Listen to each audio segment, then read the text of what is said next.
Fachada do STF. A imagem descortina-se para as laterais. Imagem interna do plenário. Direto do plenário, voltamos a apresentar. Estamos de volta já com imagens do plenário do Supremo Tribunal Federal, ministros dirigindo-se aos lugares respectivos para o início dos trabalhos da sessão plenária da tarde desta quarta-feira. Todos podemos nos sentar. Declaro aberta essa sessão ordinária do Supremo Tribunal Federal e passo a palavra à senhora secretária, que fará a leitura da ata da sessão anterior. Ata da 29ª sessão extraordinária do plenário do Supremo Tribunal Federal. Em pé, à direita do ministro Dias Toffoli. Agosto de 2019.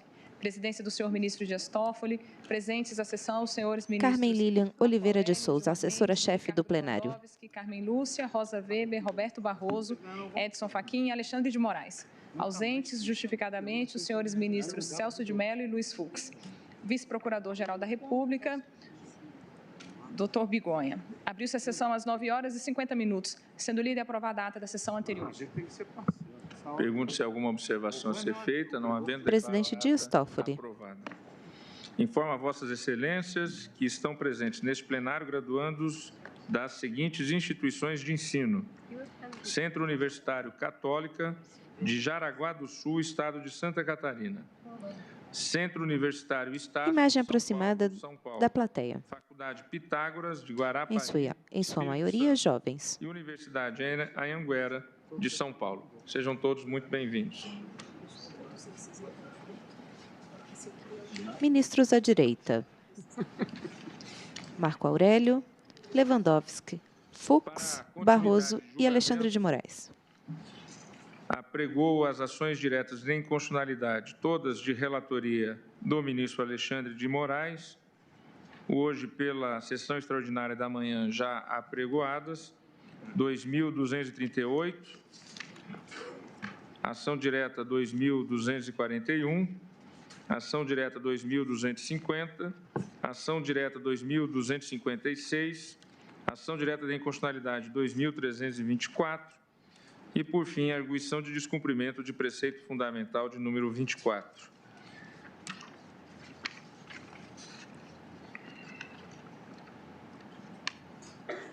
Iniciado o julgamento de mérito, o tribunal, por unanimidade, julgou improcedente a ação direta no tocante à impugnação da inconstitucionalidade formal da Lei de Responsabilidade Fiscal. Na sequência, por unanimidade, julgou improcedente a ação no que se refere aos artigos 4º, parágrafo 2º, inciso 2, parte final, e parágrafo 4º, 11, parágrafo único e 14, inciso 2, da Lei Complementar 101 de 2000, tudo nos termos do voto do relator. Em seguida, o julgamento foi suspenso para continuidade nesta tarde. Com a palavra, o eminente relator, ministro Alexandre de Moraes. Presidente, boa tarde. Cumprimento Ministro Alexandre de Moraes, na ponta da mesa à direita. Estamos na metade da maratona. Plateia ao fundo. Terminaremos hoje, se Deus quiser. O item 3.4 é a questão do artigo 17, parágrafos 1º a 7º e do artigo 24 também. Presidente, ambos os dispositivos, artigo 17 e 24, positivam da mesma maneira que analisamos logo antes do intervalo, analisamos um mecanismo de prudência fiscal para as despesas obrigatórias continuadas, de modo geral, e ações de seguridade social de modo específico, e, como disse, ambos trabalham com a lógica semelhante ao artigo 14, exigindo que a criação dessas espécies de gastos obedeça a certas condições. Aqui a argumentação é muito semelhante à do artigo 14, então aqui realmente não há necessidade de toda repetição, mas não há nenhuma afronta aos princípios federativos. Aqui há simplesmente o alerta para que o gestor, seja municipal, estadual ou federal, ao estabelecer benefícios ou serviços relativos à seguridade social, o faça com prudência, estabelecendo uma série de requisitos. Por exemplo, prevê o parágrafo 1º, os atos que criarem ou aumentarem despesa deverão ser instruídos com estimativa. Algo lógico, seja na vida privada, seja na iniciativa privada, e que infelizmente não era no poder público. Retoma o voto o ministro Alexandre de Moraes, relator. Permanente de receita, o proveniente de elevação de alíquotas, ampliação da base de cálculo, majoração, ou criação de tributos. São todas regras de estabilidade e prudência fiscal para garantir a macroeconomia sem, em momento algum, atingir a autonomia, a autonomia dos entes federativos.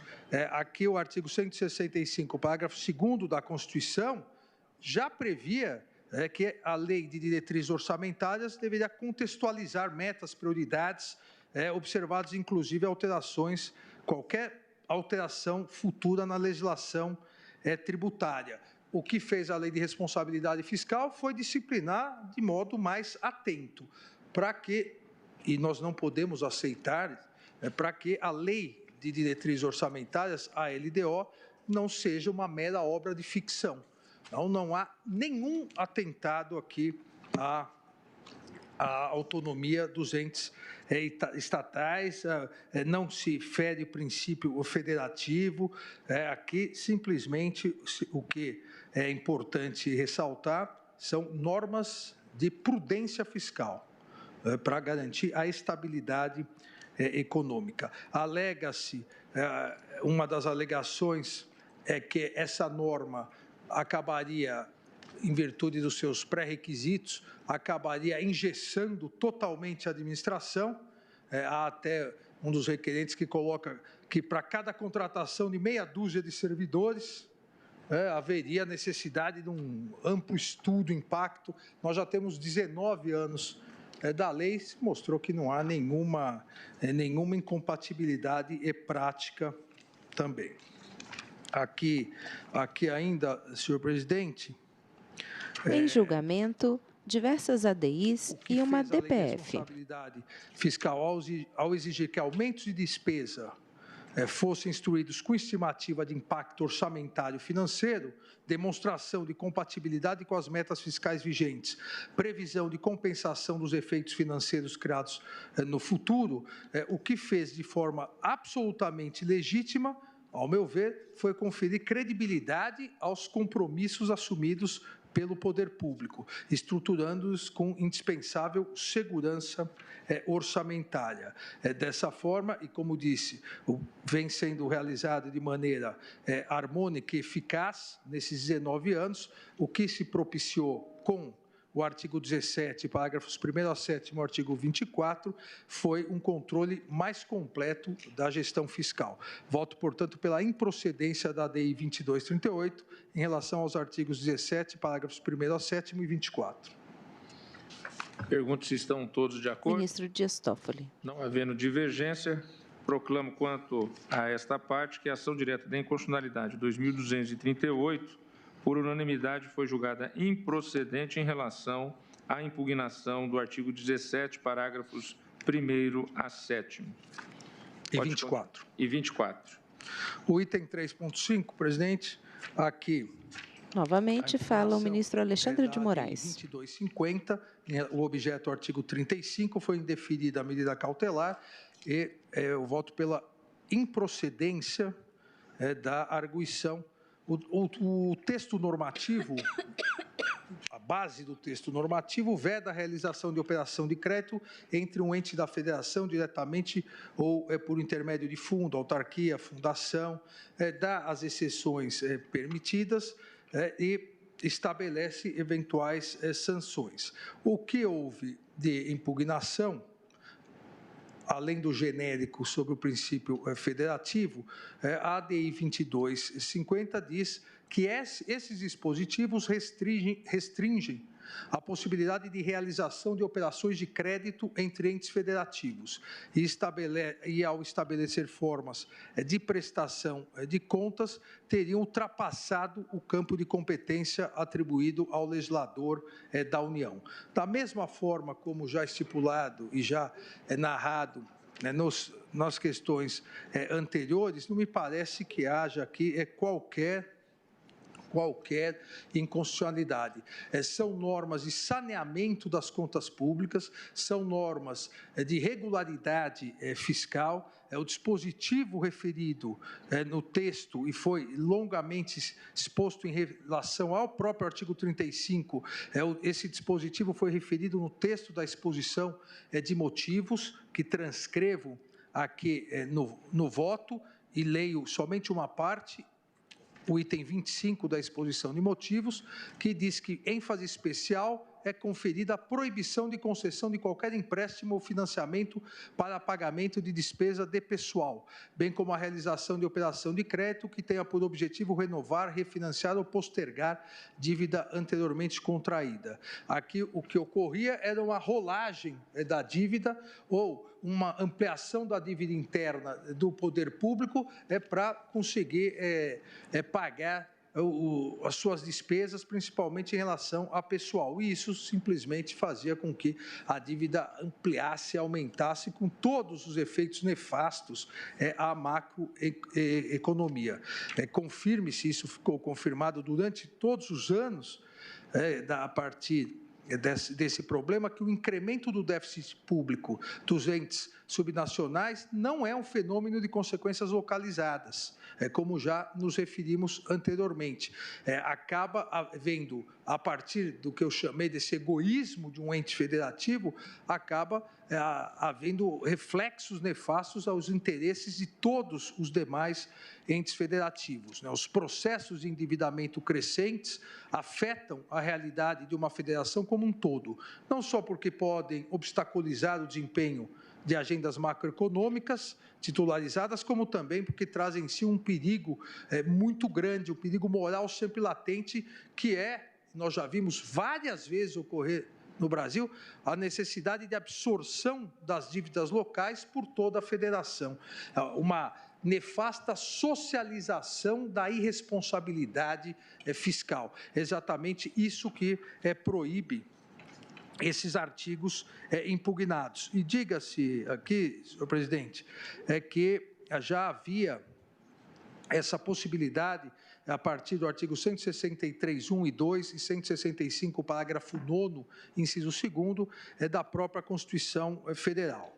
Entendo, portanto, que a abrangência dessas previsões e vedações contidas no artigo 35 da Lei de Responsabilidade Fiscal, a abrangência não padece de excesso, pois foi instituída para conter um quadro de endividamento que era crônico e cujos impactos sobre a harmonia federativa eram bastante relevantes. Deve-se, aliás, observar que o endividamento é apenas uma das formas pelas quais os entes subnacionais exercem sua autonomia. O fato de não se permitir o superendividamento, em hipótese alguma, acaba afetando a autonomia local. O que o dispositivo pretende, ou pretendeu, foi estabelecer um padrão formal e instrumental de colaboração entre União, Estados e municípios, para viabilizando troca de informações contábeis necessárias para a divulgação de um balanço geral de gastos do Estado brasileiro, e impediu, como eu disse,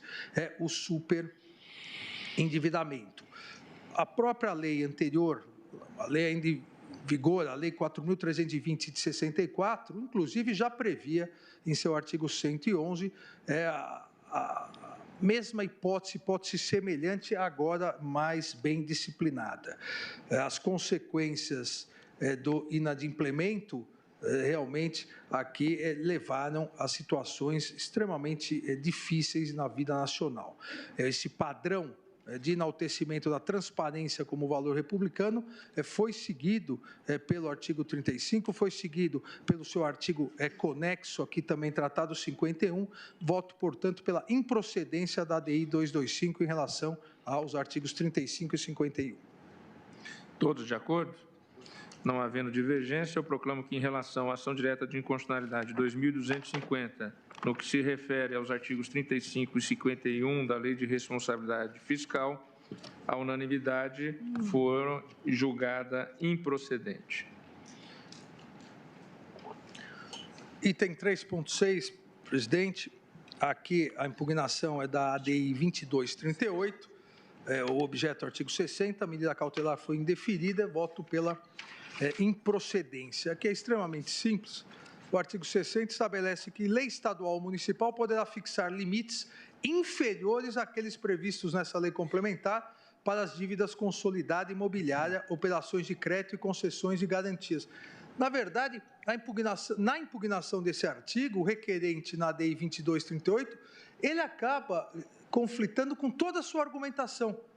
dizendo que só o Senado pode fazer isso. Na verdade, o Senado estabelece a máxima. E aqui se redobra a autonomia dos entes federativos, cada um, mediante suas circunstâncias, podem estabelecer limites inferiores àqueles previstos. Ou seja, aqui o que se fez foi respeitar totalmente os princípios federativos. A própria impugnação se mostra, com a devida vênia, absolutamente errônea. Voto pela improcedência da DI 2238 em relação ao artigo 60. Todos de acordo? Não havendo divergência, unanimidade, julgado improcedente a ação direta de inconstitucionalidade 2238 quanto ao artigo 60. Vossa Excelência prossegue. Presidente, vamos tentar no item 4, ainda em relação ao mérito. Aqui a análise da constitucionalidade material ainda da Lei de Responsabilidade Fiscal, mas os dispositivos que passarão a ser analisados a partir de agora, as impugnações genericamente tentaram demonstrar atentados contra os princípios federativo e da separação de poderes. Aqui se incluiu a questão da separação de poderes. O artigo 9º, parágrafo 3º, o artigo 20, o artigo 56 caput e parágrafo 2º, 57 e 59 caput e parágrafo 1º, inciso 4º. Então, além da contrariedade aos princípios e regras constitucionais do federalismo, já analisados no item anterior, apontado desrespeito à separação de poderes como principal argumento apresentado nas diversas ações, nas 8 ações em exame, em relação a esses dispositivos citados. Faço aqui, presidente, e como disse, já distribuiu o voto, faço aqui uma análise, um estudo sobre os modernos mecanismos da separação de poderes, não só a evolução, como os modernos mecanismos de separação de poderes, a ideia evolutiva, desde lá de trás, da separação de funções de Aristóteles, passando por diversos juristas, cientistas políticos, filósofos, tratados no célebre segundo Tratado do Governo Civil de John Locke, e depois, eu diria, popularizado por Montesquieu, no capítulo 6º do seu famoso, célebre Espírito das Leis, da Constituição da Inglaterra, e chegando até nós, já com toda uma, eu diria, uma nova versão, amoldando-se a tradicional separação de poderes, com toda a doutrina norte-americana dos freios e contrapesos, coloco a partir disso, e rebato os pontos principais, ainda de forma geral, das 8 ações, que disseram que a lei não poderia, por exemplo, estabelecer hipóteses de responsabilidade fiscal, de gestão prudencial, hipóteses de transparência aos poderes judiciário, às instituições autônomas, como o Ministério Público. Rebato isso porque a lei aqui tem aquele sentido nacional. A lei aqui segue o próprio caput do artigo 37 da Constituição, que prevê que normas sobre a administração pública se aplicam a todos os poderes em todos os âmbitos da federação. Então, do ponto de vista geral, não me parece ter ocorrido nenhum desvirtuamento na separação de poderes. Até porque não existirá um Estado democrático de direito sem que haja poderes de Estado, instituições independentes e harmônicas entre si. Porém, de tal forma interligados, que há necessidade sempre de mecanismos de freios e contrapesos que a Constituição estabelece e a legislação acaba disciplinando.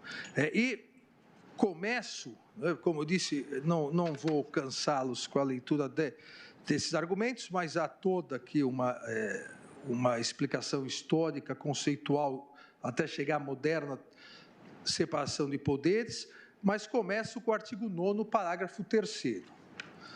E acredito, senhor presidente, que esse artigo 9º, parágrafo 3º, não será, assim, tão rápido como vem sendo no geral, porque houve deferimento da medida cautelar na ADI 2238 e eu estou votando pela inconstitucionalidade, pela procedência do parágrafo 3º. Qual é aqui o objeto da impugnação? Continua o voto, ministro Alexandre de Moraes, relator. Se verificado ao final de um bimestre que a realização da receita poderá não comportar o cumprimento das metas de resultado primário ou nominal estabelecidas no anexo de metas fiscais, os poderes e o Ministério Público promoverão por ato próprio e nos montantes necessários, nos 30 dias seguintes subsequentes, limitação de empenho e movimentação financeira, segundo os critérios fixados pela Lei de Diretrizes Orçamentárias. Nenhum problema em relação a isso, tanto que não houve impugnação. Porém, no parágrafo 3º, há a previsão, no caso de os poderes legislativo e judiciário e o Ministério Público não promoverem a limitação no prazo estabelecido no caput, é o Poder Executivo autorizado a limitar os valores financeiros segundo os critérios fixados pela Lei de Diretrizes Orçamentárias. A partir das premissas já analisadas e rapidamente resumidas por mim sobre o princípio da separação de poderes, as garantias constitucionais previstas aos poderes de Estado e que se aplicam integralmente à instituição do Ministério Público, entre essas garantias, autonomia financeira, essas garantias são instrumentos para a perpetuidade da divisão independente e harmônica dos poderes de Estado. E, igualmente, defendem a efetividade dos direitos fundamentais e a própria perpetuidade do regime democrático. Os poderes de Estado, e aqui especificamente o Legislativo, o Judiciário e a instituição do Ministério Público, têm autogoverno e autonomia financeira, devendo elaborar suas propostas orçamentárias dentro dos limites estipulados na Lei de Diretrizes Orçamentárias. Se as propostas orçamentárias forem encaminhadas em desacordo com esses limites, o Poder Executivo procederá aos ajustes necessários para a fim de consolidação da proposta orçamentária anual e quem vai decidir, no fim das contas, será o Poder Legislativo. Durante a execução orçamentária no exercício, também há a previsão da impossibilidade de realização de despesas ou assunção de obrigações que extrapolem os limites estabelecidos pela LDO, exceto se previamente autorizados mediante a abertura de créditos suplementares. Nessa análise procedimental do exercício da autonomia financeira dos poderes legislativo e judiciário e da instituição do Ministério Público, temos que os dois poderes, assim como o executivo, mas aqui não se trata do executivo, os dois poderes, legislativo e judiciário, e a instituição do Ministério Público, são regidos pelas 3 leis de natureza orçamentária: o Plano Plurianual, a Lei de Diretrizes Orçamentárias e a própria Lei Orçamentária Anual. O exercício da plena autonomia financeira pressupõe a participação dos poderes de Estado e do Ministério Público na elaboração das propostas, como já decidido pelo Supremo Tribunal Federal, e cito aqui 2 ADIs de relatoria de Vossa Excelência, presidente, ADI 4426 e 4356, mas não se trata, na autonomia financeira, somente de participar na elaboração das propostas, no envio das propostas, mas também em reforço, e aqui me parece a questão importantíssima, e salvo engano, o objeto muito semelhante à ADI de relatoria do ministro Fachin, que nós acabamos tirando Vossa Excelência tirou de julgamento da semana passada sobre os duodécimos. Aqui é importante porque a autonomia financeira não se refere, como disse, só à possibilidade de propostas, de participação na elaboração, mas também na execução orçamentária. A Constituição prevê, em reforço à autonomia financeira dos poderes legislativo e judiciário e da instituição do Ministério Público, e incluo aqui mais recentemente da Defensoria Pública, a Constituição estabeleceu no artigo 168 um mecanismo automático e obrigatório de repasse orçamentário, na modalidade de duodécimos, cujo desrespeito possibilita, inclusive, intervenção federal e configura crime de responsabilidade. O artigo 168 expressamente prevê que os recursos correspondentes às dotações orçamentárias compreendidos os créditos suplementares especiais destinados aos órgãos do Poder Legislativo e Judiciário, do Ministério Público e da Defensoria Pública, ser-lhes-ão entregues até o dia 20 de cada mês em duodécimos, na forma da lei complementar. Aqui é uma previsão de autonomia financeira, porque quem tem a chave do cofre é o Executivo. De nada adiantaria para o cumprimento da autonomia, da efetiva autonomia financeira, a previsão orçamentária, a plena programação administrativa, financeira orçamentária do Legislativo, do Ministério Público e, mais recentemente, da Defensoria Pública, de como seriam feitos os gastos também no exercício da sua autonomia administrativa, se o dinheiro não chegasse. Se o Poder Legislativo pudesse segurar esse dinheiro como era possível antes da Constituição de 88.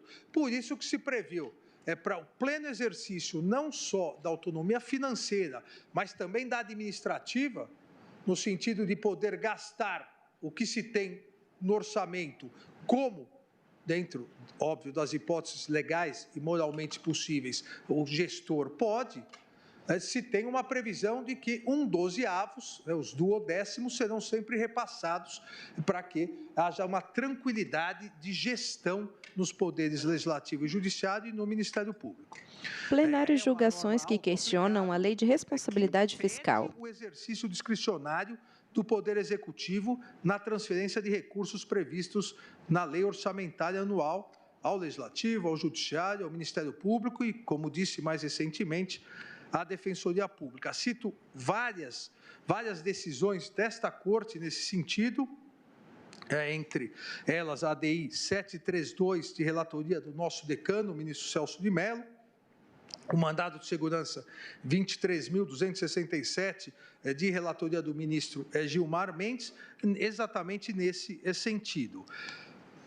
Quem vota é o ministro Alexandre de Moraes, relator. A execução do orçamento aprovado, e essa questão importante a ser tratada na presente hipótese, a execução do orçamento aprovado deve observar os necessários ajustes entre o programado e o efetivamente arrecadado.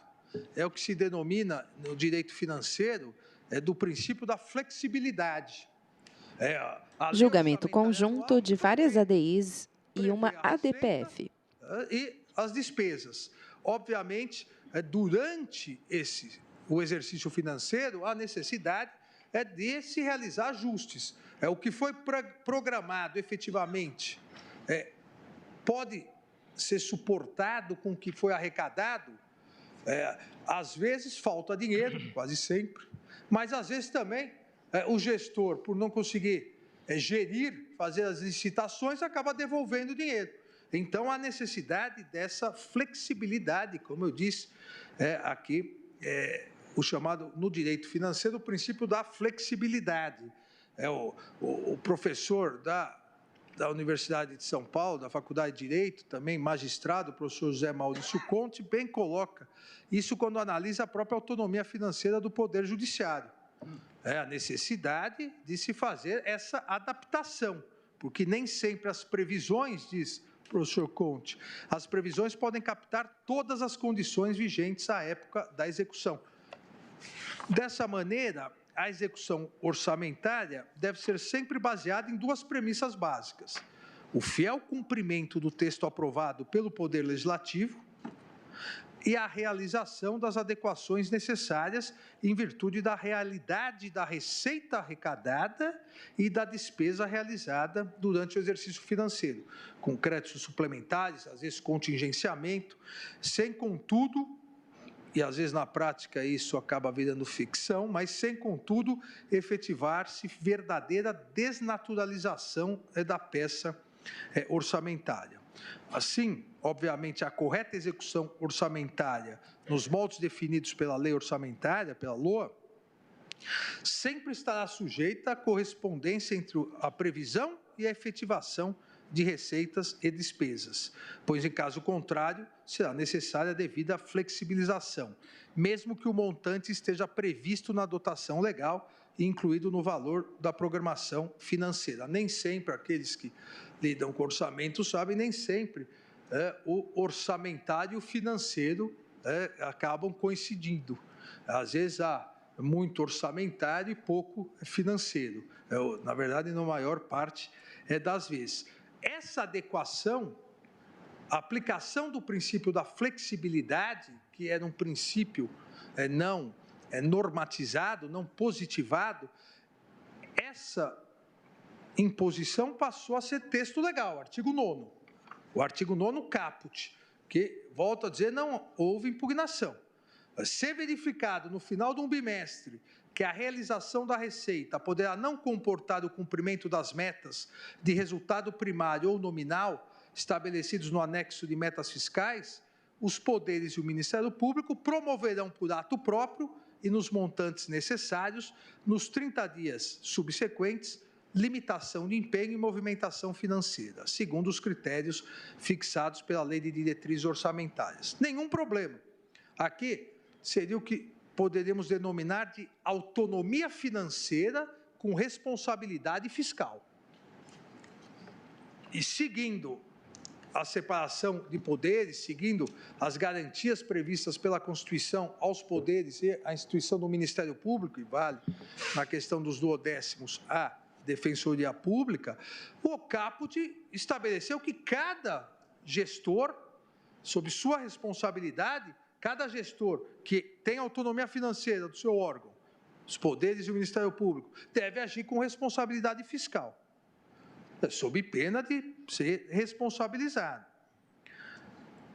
E a responsabilização já é possível, já era antes da Lei de Responsabilidade Fiscal.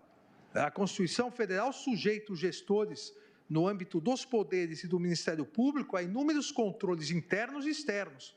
Basta ver o controle do Tribunal de Contas, artigo 70 e seguintes da Constituição, bem como a responsabilização no âmbito penal, civil, própria improbidade administrativa, no caso de descumprimento doloso da Lei de Responsabilidade Fiscal. Nos próprios termos do artigo 49, inciso 9º da Constituição, compete ao Poder Legislativo o julgamento anual das contas prestadas pelo chefe do Executivo de maneira global, ou seja, analisando também as contas do Legislativo, Judiciário e do Ministério Público. Ou seja, e por isso iniciei o capítulo, esse tópico, dizendo e falando sobre a moderna separação de poderes, há todo um complexo mecanismo de freios e contrapesos para garantir não só na questão da responsabilidade fiscal, mas em outras áreas, a responsabilização dos gestores, dos presidentes dos tribunais, procuradores gerais, que desrespeitarem a lei de responsabilidade fiscal. No caso do Judiciário e do Ministério Público, mais ainda, porque nos termos da Emenda Constitucional 45 de 2004, compete, respectivamente, em relação ao Judiciário, ao CNJ, artigo 103b, parágrafo 4º, inciso 2, e do Ministério Público, o CNMP, artigo 130A, parágrafo 2º, inciso 2, o controle de suas atuações administrativas e financeiras. Então, também os tribunais estão sujeitos, além do Tribunal de Contas, estão sujeitos ao controle financeiro, administrativo e financeiro pelo CNJ. A mesma coisa em relação ao Ministério Público, o controle, além do Tribunal de Contas, do CNMP. Então, eventual descumprimento das normas de responsabilidade fiscal pelos gestores judiciários e do Ministério Público permitirá, além da responsabilidade civil, penal, por improbidade, aí responsabilidade pessoal, também a disciplinar e um mandamento dos conselhos é para que se resolva esse problema, a partir, inclusive, como eu disse, se entender necessário, do encaminhamento pelo próprio chefe do Poder Executivo de uma representação ao CNJ e o CNMP, sem prejuízo das ações judiciais cabíveis e da atuação do Tribunal de Contas. Por que saliento isso, Continua o presidente? voto. O ministro Alexandre de Moraes relatou. Freios e contrapesos, previstos no caso de irresponsabilidade.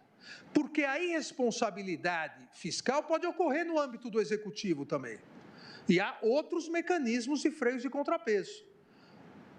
Mas são previstos constitucionalmente. O que fez o parágrafo 3º do artigo 9º foi estabelecer um novo mecanismo que, ao meu ver, não guardou pertinência com o modelo de freios e contrapesos estabelecido constitucionalmente, e o modelo de freios e contrapesos estabelecido constitucionalmente, ele existe para assegurar o exercício responsável, mas independente, por parte dos poderes legislativo, judiciário e do Ministério Público.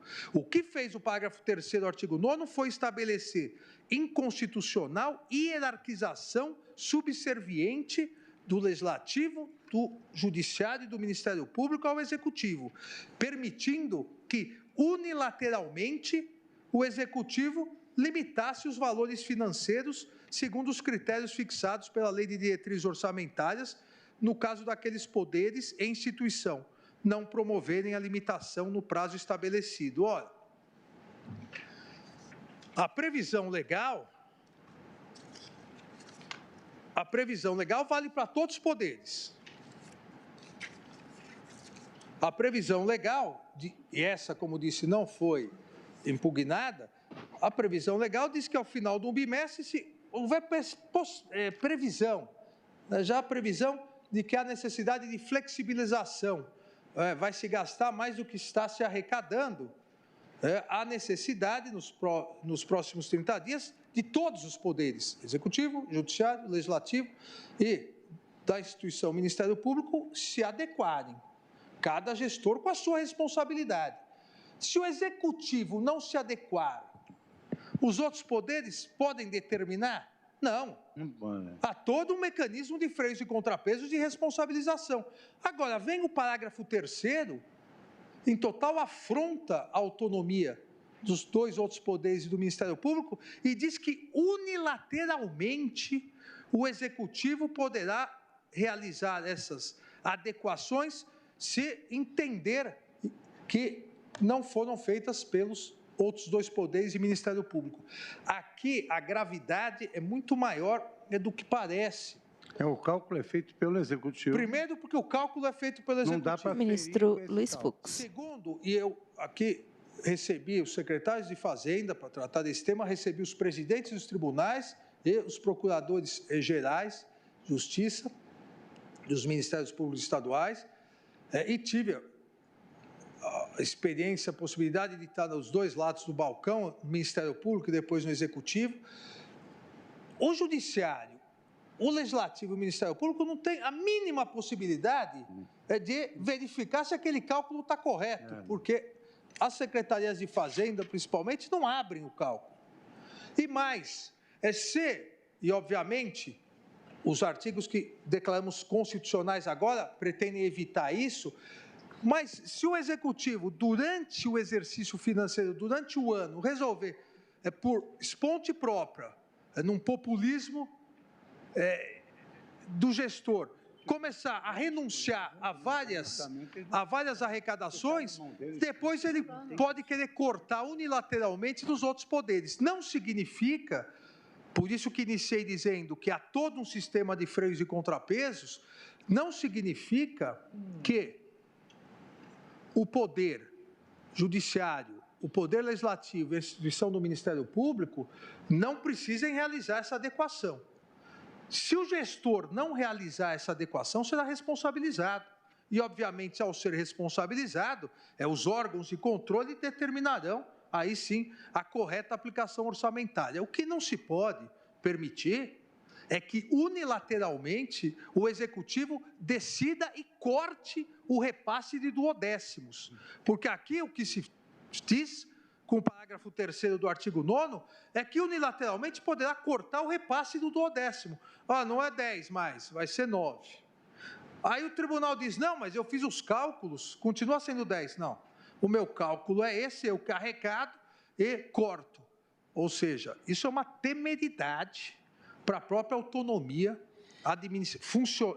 autonomia financeira e, consequentemente, administrativa dos tribunais. Por favor. Me permite a sua... Ministro Luiz Fux, votação, à direita. O seu sentimento em relação a esse dispositivo, ele está absolutamente em consonância com a história que o Poder Judiciário tem enfrentado em relação ao Executivo. Todos nós aqui já fomos relatores de mandados de segurança em que o Executivo se recusava a deixar o Congresso Nacional arbitrar o orçamento judiciário. Então, ele se recusava a incluir o orçamento. Precisava em anexo, porque se recusava a incluir. Mas aqui é uma questão diferente. Se me permitem, sem querer adiantar posicionamento... Ministro Dias Toffoli. Para a reflexão, exatamente porque, em primeiro lugar, o Estado é um só. Em segundo, a máquina arrecadadora, ela se encontra no Executivo. O Tesouro Nacional, no caso da União, e o Tesouro Estadual se encontram, geralmente, no caso do Executivo, no Ministério hoje da Economia, no Executivo Federal.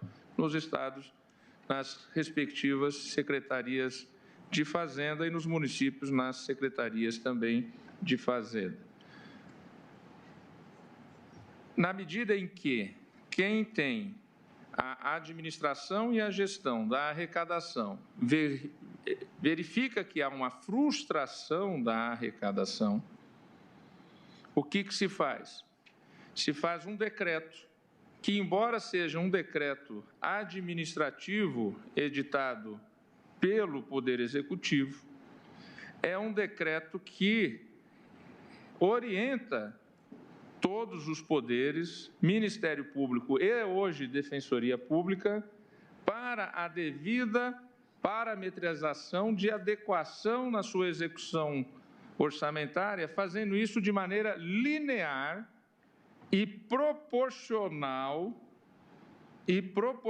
à frustração de arrecadação. Isso é importante que seja feito, primeiro, para que o administrador da arrecadação e do Tesouro possa informar os outros poderes e os outros entes autônomos, Ministério Público e Defensoria, dessa frustração, para que os seus gestores possam saber que eles têm que fazer a devida adequação. E, nesta medida, fazer o corte linear com a proporção daquilo que cada orçamento deve ser executado.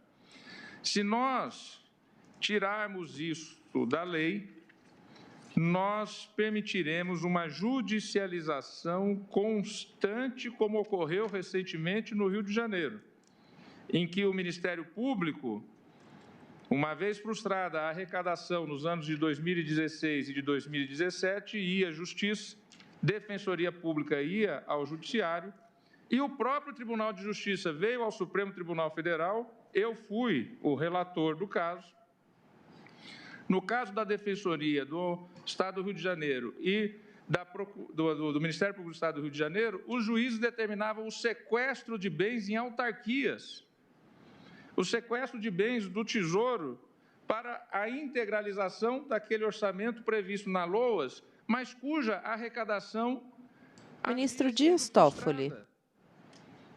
E aí, a gestão do Tesouro ficava completamente desarranjada. Aqui, no caso específico do Tribunal de Justiça, do qual eu fui relator, promovemos um acordo, eu levei a turma e a turma homologou o acordo.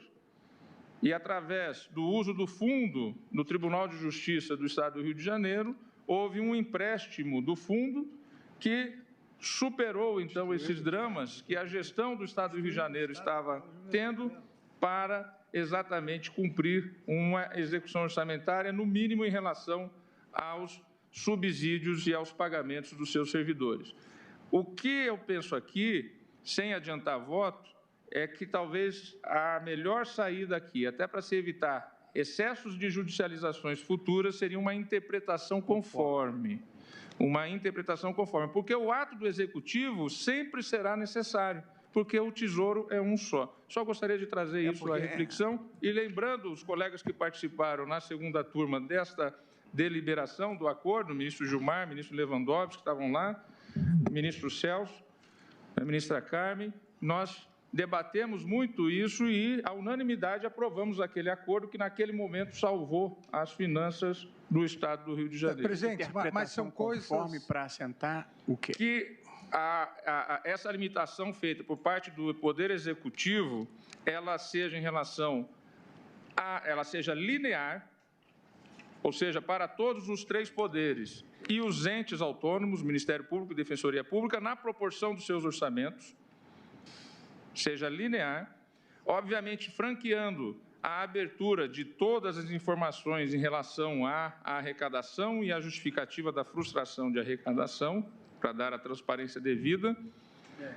E, nesses limites, os entes e os poderes, os entes autônomos e os poderes fazerem a adequação. Até porque, senão, eles não vão saber qual é a adequação. Seria a interpretação conforme de... Ministro Marco Aurélio. Do parágrafo 3º do artigo 9º.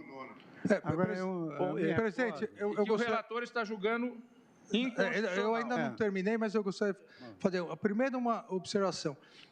Nós vivemos até hoje sem esse dispositivo. Foi concedida a liminar. Suspendeu. Suspendeu. Porque o que ocorre é o Poder Executivo dialoga hoje com os demais. Primeiro, que a realidade orçamentária, sabemos, é sempre muito aquém, principalmente para o Poder Judiciário e Ministério Público, diferentemente da previsão para o próprio Executivo. Segundo, que hoje se exige pelo menos um diálogo institucional. Aqui eu volto a insistir. Primeiro que a lei é de Ministro Alexandre de Moraes. E a vida continuou. Ou seja, julgamento conjunto de várias ADIs e uma DPF. Os presidentes de tribunais, os procuradores gerais podem ser responsabilizados se não cumprirem o artigo 9º, que é a flexibilização, por isso... O sistema tem funcionado. Tem funcionado. O que o parágrafo 3º coloca é uma hierarquização. Ou seja, o presidente, o governador diz, caiu X, eu vou cortar, se você não cortar. O presidente do tribunal fala, não, mas não caiu, está aqui. Problema seu, unilateralmente corta. Isso é uma hierarquização, porque se o executivo gastar mais, o presidente do tribunal, administrativamente, não vai cortar. E eu volto a insistir, não muda nada do que vem sendo realizado hoje desse discurso, desse diálogo, institucional, porque a medida foi deferida liminar. Exatamente porque, mas, ao meu ver, ministro, fere de morte. Vossa Excelência me permite, por favor. Pelo preceito, a atuação do Executivo fica vinculada à inércia dos demais poderes. Eu queria fazer uma observação também, por gentileza. Por favor. Senhor presidente, eu tenho dificuldade... Ministro Ricardo Lewandowski. Eu sei que há uma tendência do Supremo Tribunal Federal em admitir cortes lineares. Mas eu queria colocar alguns argumentos. Primeiramente, a aprovação da peça orçamentária constitui um ato complexo. Quer dizer, é um ato que não é apenas do Executivo, mas é um ato que exige a participação do Parlamento, do Poder Legislativo. Portanto, me parece que possa haver um ato unilateral do Poder Executivo para coartar, para impedir a execução do orçamento. Quer dizer, então, o orçamento é aprovado, a execução orçamentária é anual, não é mensal, não é periódica, e, portanto, é preciso, em primeiro lugar, ter uma perspectiva do ponto de vista de um ano inteiro e não de um período ou de um determinado mês. O que tem ocorrido é o seguinte, e nós temos participado dessa discussão por intermédio de mandado de segurança, outros instrumentos processuais que têm chegado ao Supremo Tribunal Federal, dessa questão. Os poderes executivos, unilateralmente considerada episodicamente uma queda na arrecadação, cortam os duodécimos de forma unilateral. Isso, data vênia, me parece que num certo sentido, inadmissível sem um diálogo institucional entre os demais poderes. E depois, ainda que se admitisse isso, é preciso verificar se remanesce um crédito, tendo em conta essa perspectiva anual da execução orçamentária. Se depois tiver uma hiperarrecadação... Exatamente. Como é que fica? Ministro Lewandowski e ministro Alexandre de Moraes. É uma subordinação normativa dos poderes ao executivo. A judicialização vai ser o contrário. Ministro Luiz Fux. Claro, eu vou ter um crédito com relação a esse orçamento que já foi aprovado pelo Poder Legislativo. Na verdade, nós já estamos vivendo... Ministro Gilmar Mendes. Falou-se que de 2000 até 2015 não se teve esse tipo de coisa, talvez porque não tenha havido frustração de receita. A partir de 2015, nós passamos a ter isto de maneira bastante frequente. E hoje nós temos 8 ou 9 estados que declararam calamidade financeira. O que isso significa? Atraso nos pagamentos, parcelamento e, inclusive, retardo no repasse para essas entidades. Isso está ocorrendo. É que isso ocorre. Chamar Vossa Excelência, me permite? Então é importante... Quer dizer, volto à célebre frase do professor Conrad Hess a propósito do estado de necessidade. Quer dizer, ou isto se regula, e é o que o texto tenta fazê-lo, no artigo 9º, parágrafo 3º, ou isso vai se fazer da maneira que se faz. Quer dizer, com decretos que o Executivo lança a mão em situação de emergência. Nós temos, e já referendamos, veja, nada mais inconstitucional do que o parcelamento de salários. Não obstante, isto tem ocorrido. E tem ocorrido por quê? Porque não há recursos em caixa. Sua Excelência, o fato. Sua Excelência, o fato. Sim, mas desculpe, ministro Gilmar, mas nós não podemos partir. Uma coisa vem acontecendo com um diálogo institucional. Nós não podemos partir da premissa e deixar normatizado que os presidentes de tribunais, os procuradores gerais são inconsequentes e não vão cumprir, precisam da tutela do chefe do executivo. Não, e há outro aspecto, vocês me permitem? A ministra Carmen gostaria de só para encerrar, nós tivemos esse debate na segunda turma, a propósito da questão... Ministro Gilmar Mendes. Do Rio de Janeiro, em que se fez essa construção e se fez essa interpretação que o ministro-presidente está propondo de se fazer um corte linear. Inclusive com o uso dos recursos do fundo que não se destinava àquela finalidade. Que não se destinava para poder fazer o empréstimo e depois, com o aumento de arrecadação, quando o Estado voltasse a tê-lo, pagando o fundo. Pois é, mas eu queria fazer uma rápida intervenção também.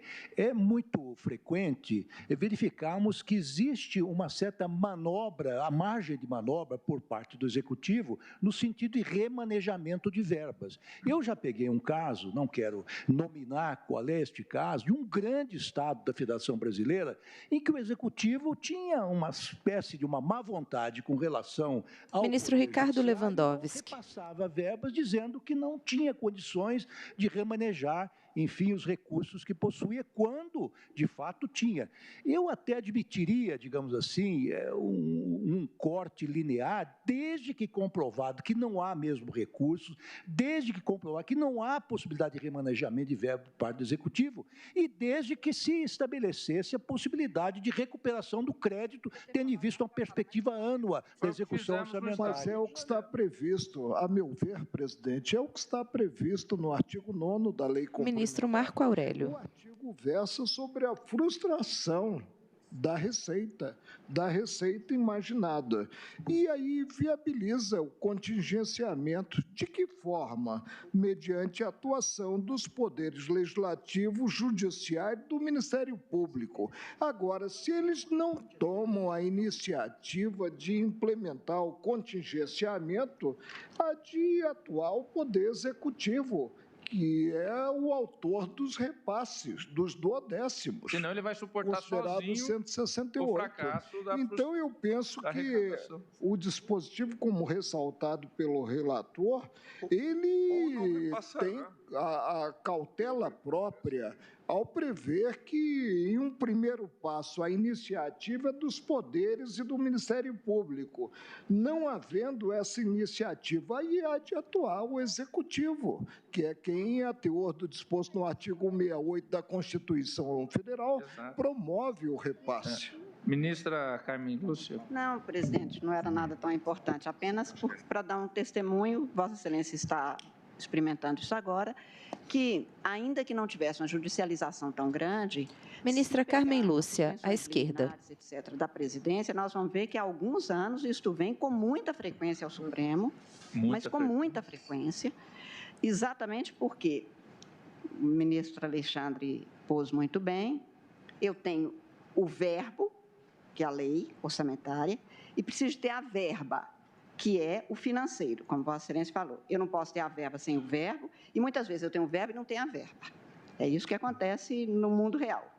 Então, eu tenho uma lei com a previsão, que nos últimos anos se acentuou não acontecendo.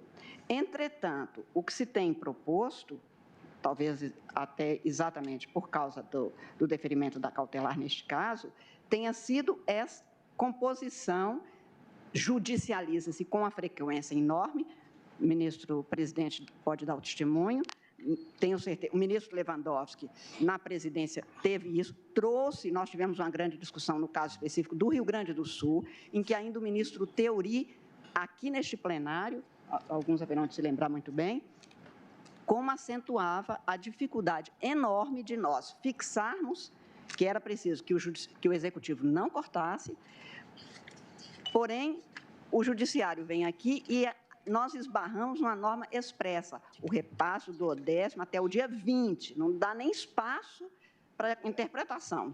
E o ministro Lewandowski dialogou e debateu muito com o ministro Theory, naquele caso específico, uma longa discussão, como todo mundo participou. Mas apenas para lembrar... a realização da receita. Exatamente. Como vai haver o repasse sem a realização? Exatamente essa que era a discussão. O ministro Marco Aurélio se lembrou muito bem e se lembra do que aconteceu. Então, qual é o dado que nós temos, a partir do qual temos de tomar a providência judicial agora, que o ministro Alexandre está enfatizando?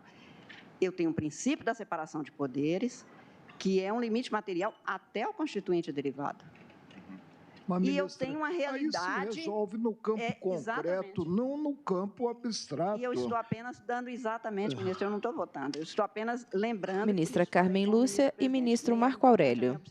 Apenas lembrando o dado fático. Eu tenho o princípio da separação de poderes, eu tenho uma norma que está suspensa até aqui, pela circunstância de que ou se dá interpretação conforme para tentar resolver, ou se deixa que em cada caso concreto se resolva, ou se julga improcedente e aí se busca uma outra realização. Eu apenas estou anotando isso, não estou votando, mas apenas para lembrar que a judicialização é muitíssimo frequente, que o risco de se manter é o executivo hierarquizar e ser um superpoder sobre os outros, como tem acontecido. O ministro Lewandowski, quando trouxe um caso da relatoria de Vossa Excelência, ministro, Vossa Excelência trouxe exatamente este caso que agora está se lembrando.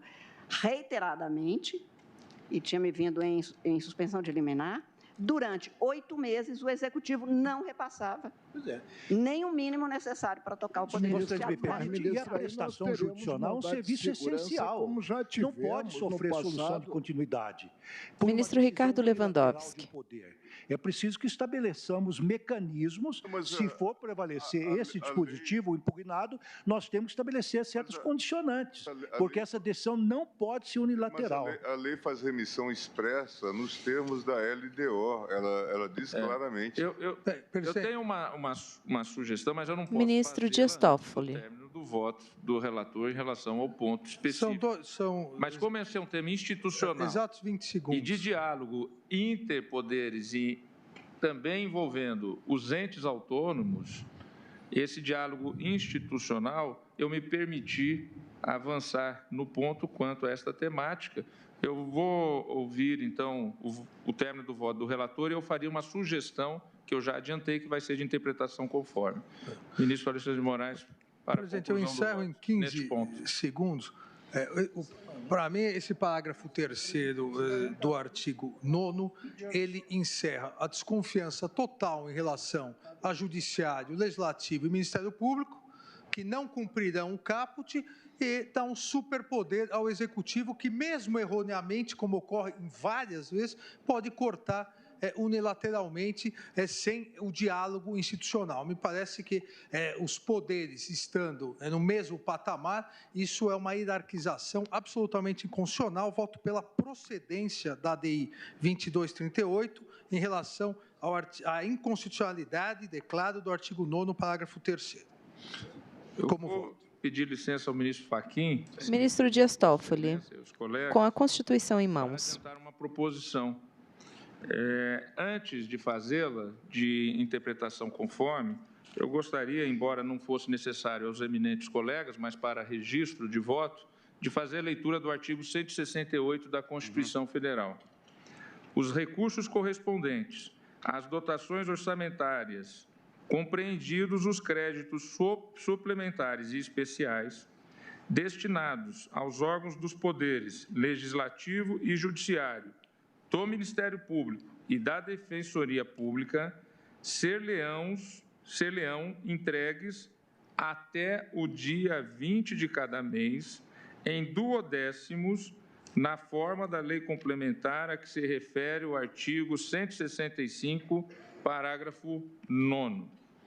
Ou seja, esta é uma obrigação ao ente que concentra a arrecadação e que faz cumprir na distribuição das receitas a lei orçamentária anual. Por isso, no ponto, eu vou pedir vênia ao eminente relator para fazer a seguinte proposição. E como os debates já estão realizados, eu vou direto ao ponto. Julgo parcialmente procedente para fixar a interpretação conforme, no sentido de que a limitação dos valores financeiros pelo Executivo, prevista no parágrafo 3º, se dará no limite do orçamento realizado no ente federativo respectivo e observada a exigência de desconto linear e uniforme da receita corrente líquida prevista na lei orçamentária, com a possibilidade de arrestos nas contas do ente federativo respectivo, no caso de desrespeito à regra do artigo 168 da Constituição Federal de 88, repasse até o dia 20 de cada mês. Eu penso que isso tenta sintetizar uma possibilidade de exatamente impedir que haja uma preponderância do Executivo, mas, ao mesmo tempo, equilibrar que não seja o Executivo o único ente, o único poder ou ente autônomo a arcar com a total frustração de receita. É a minha proposição que eu faço. Já está no preceito. A interferência do Executivo... Ministro Marco Aurélio. Deixando de proceder ao repasse, como previsto na lei orçamentária, diante de uma frustração e da falta de contingenciamento pelo Poder Legislativo, pelo Poder Executivo, pelo Ministério Público. É o que está no... Mas a proposição do ministro Toffoli é diferente. Ela pressupõe uma medida constitutiva de quem não recebeu o que deveria receber contra o Executivo, é isso? Mas isso já existe hoje, a possibilidade. O que ocorre, ministro Marco Aurélio, é que hoje, na prática, no mundo real, há pelo menos um diálogo institucional. E, obviamente, se o Poder Judiciário e o Ministério Público não concordam, vão à Justiça. O que está aqui permitido é que, unilateralmente, vamos dizer que o presidente do Tribunal de Justiça... O primeiro passo é de contingenciamento pelo Poder Legislativo, pelo Poder Judiciário e pelo Ministério Público. Eles entendem que não há necessidade. Unilateralmente... Ministro Alexandre de Moraes e ministro Marco Aurélio. Só poderá ser resolvido diante dos parâmetros do caso concreto e processo, portanto, subjetivo. Nós estamos dando um cheque em branco. Eu não posso, a priori, dizer que o parágrafo 3º do artigo 9º da lei complementar conflita com a Constituição Federal. Não posso. Ministro Marco Aurélio. Não termos a organicidade que a própria lei complementar visa implementar. Vamos... Presidente, Vossa Excelência só me permite uma... Ministro Ricardo Lewandowski. Eu acho que Vossa Excelência está apresentando uma proposta razoável que pode e deve ser discutida pelo plenário. Eu me permitiria apenas sugerir que nós acrescentássemos sem prejuízo da recuperação de créditos futuros quando a arrecadação se normalizar. Porque o que acontece é algo... O plenário julga ações que questionam a lei de responsabilidade fiscal. Está no parágrafo primeiro? Então, preciso ver, então. Pois não sei, não acredito. O que eu penso é que a interpretação... Ministro Marco Aurélio. Ao invés de solucionar descompassos, poderá criar descompassos maiores. Eu penso que aqui nós... Ministro Lewandowski. Ministra Carmen Lúcia. Não, apenas para fazer a leitura... Ministra Carmen Lúcia, à esquerda. Como é que faríamos, ministro Lewandowski? O parágrafo 1º do artigo 9 dispõe, no caso de restabelecimento da receita prevista, ainda que parcial, a recomposição das dotações cujos empenhos foram limitadas dar-se-á de forma proporcional às reduções efetivadas. Não. Quer dizer, está previsto? Está previsto para Está previsto. Eu penso que a interpretação conforme ela serve Ministro Dias Toffoli. Uma orientação a todos os entes da federação e a todos os poderes, e com exatamente a possibilidade do arresto se houver algum tipo de falta de transparência ou de equívoco do Poder Executivo ao gerir os recursos que não são recursos do Poder Executivo, são recursos do Estado. Em caso concreto, eu, por exemplo, tive uma situação envolvendo... Ministro Marco Aurélio. Em que o Executivo realmente deixou de proceder aos repasses, sem que houvesse causa para o contingenciamento. Aí nós decidimos, caso concreto, agora vamos tocar numa lei que vem sendo observada anos e anos, e sabendo que qual é a tendência quando se tem o cerceio no campo financeiro. Presidente, o grande receio é modificar-se a lei que está em vigor, repito, né? Desde 2000, modificar-se julgando a DINS, né? Só um esclarecimento. Desde o ano 2000, agora alterar-se uma lei que vem sendo observada. Não, presidente, só um esclarecimento, ministro Marco Aurélio. Esse parágrafo foi suspenso. Ministro Alexandre de Moraes. Nunca foi aplicado. O parágrafo 3º, o plenário do Supremo deferiu a liminar, então, nesses 19 anos, jamais foi aplicado. Foi na 2238? Na DIN 2238? Exato. Ministro Luiz Edson Fachin. Senhor presidente, eminentes pares, eminente ministro relator... Ministro Fachin, à esquerda, na ponta da mesa. 18 anos transcorridos até o presente evidenciam a complexidade da qual a matéria se reveste na linha do tempo. E, obviamente, a substância também concerne ao sentido e ao alcance dessa espécie de código de finanças que a lei orçamentária, à luz do comando normativo da Constituição, traduz. Portanto, é mais do que compreensível que tenha-se percepções distintas, especialmente depois da vigência dessa lei de máxima importância para o Brasil, como o ministro Nery da Silveira assentou, quando esse julgamento principiou, que é a lei da responsabilidade fiscal.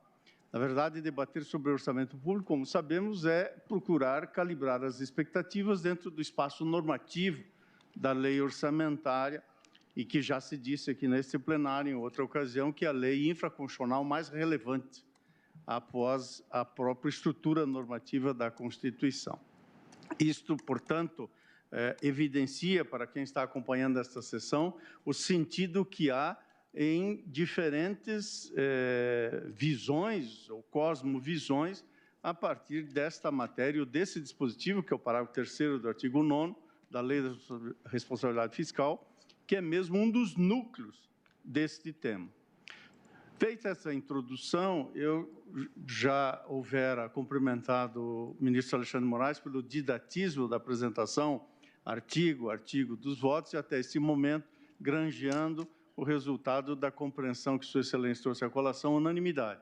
E aqui já se apresenta circunstância em face da qual haverá, quando menos, uma divergência parcial, eis que o sentido do voto que trago à colação vai ao encontro da proposta que o eminente ministro-presidente vem de fazer. Também entendo que aqui a compreensão a ser destinada a esse parágrafo 3º do artigo 9º da Lei da Responsabilidade Fiscal tem no seu núcleo um tema central que é a limitação de empenho, pela frustração da arrecadação.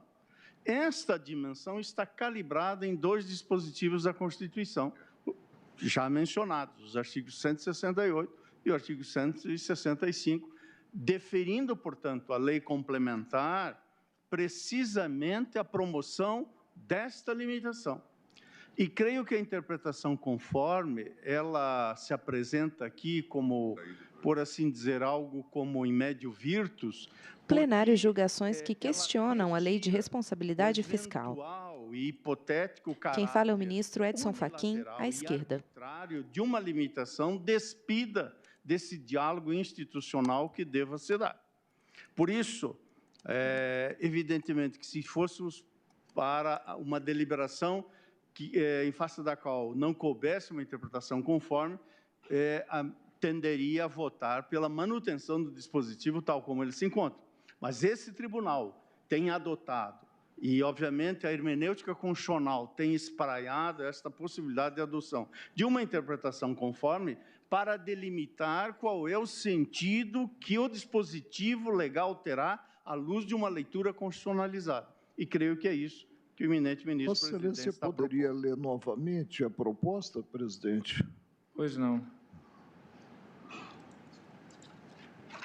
A minha proposição de deliberação quanto a esse dispositivo, o parágrafo 3º do artigo 9º, julgo parcialmente procedente para fixar a interpretação conforme, no sentido de que a limitação dos valores financeiros pelo Executivo, prevista no parágrafo 3º, se dará no limite do orçamento realizado no ente federativo respectivo e observada a exigência de desconto linear entre todos os 3 poderes e os 2 entes autônomos que temos na nossa Constituição. E observada a exigência de desconto linear e uniforme da receita corrente líquida prevista na lei orçamentária, com a possibilidade de arresto nas contas do ente federativo respectivo no caso de desrespeito da regra do artigo 168 da Constituição Federal, qual seja, repasse até o dia 20 de cada mês. Ou seja, se o Executivo não fizer o repasse... Já estou a acompanhar, Vossa Excelência. Porque com isso nós deixamos claro o dispositivo. Está bem, está bem. O ministro Gilmar também acompanha. E no voto no voto que eu estava... Pois não, ministra Carla. Não, por favor. Ouço Vossa Excelência. De qualquer forma, no voto que me referi, presidente, o ministro Nery da Silveira... Ministro Edson Fachin. ...expressa esse papel, por assim dizer, de árbitro das questões limites que tem sido exercido e deve ser exercido pelo Poder Judiciário. Mas, a partir da circunstância que Vossa Excelência coloca ao final como sendo uma exceção diante do não cumprimento da regra tal como deveria ter sido. Por isso, nesta medida, e também pedindo ao ministro Alexandre Moraes, que entendo que o papel correcional do CNJ e do CNMP aqui, creio que não, e talvez nem tenha sido essa a direção da afirmação, Vossa Excelência, não teriam o condão de comparecer nessa ambiência orçamentária da qual nós estamos a tratar. Eu acho que o tema aqui é exclusivamente de direito financeiro à luz dessas regras constitucionais, das leis complementares e, especialmente, da lei da responsabilidade fiscal.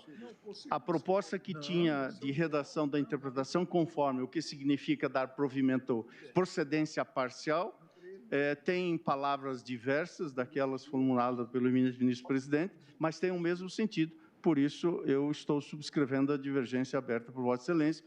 Na fundamentação do voto que eu trago à colação, a sessão já vai alongada, já são 18 anos, o voto que tenho tem cerca de 90 páginas. Eu vou, portanto, resumir nessa manifestação, entendendo que aqui a busca do equilíbrio que pode se dar por uma interpretação conforme está na direção da proposta trazida pelo eminente presidente ministro Dias Toffoli, que subscrevo. Diante do horário, eu vou suspender a sessão e retomamos no prazo regimental.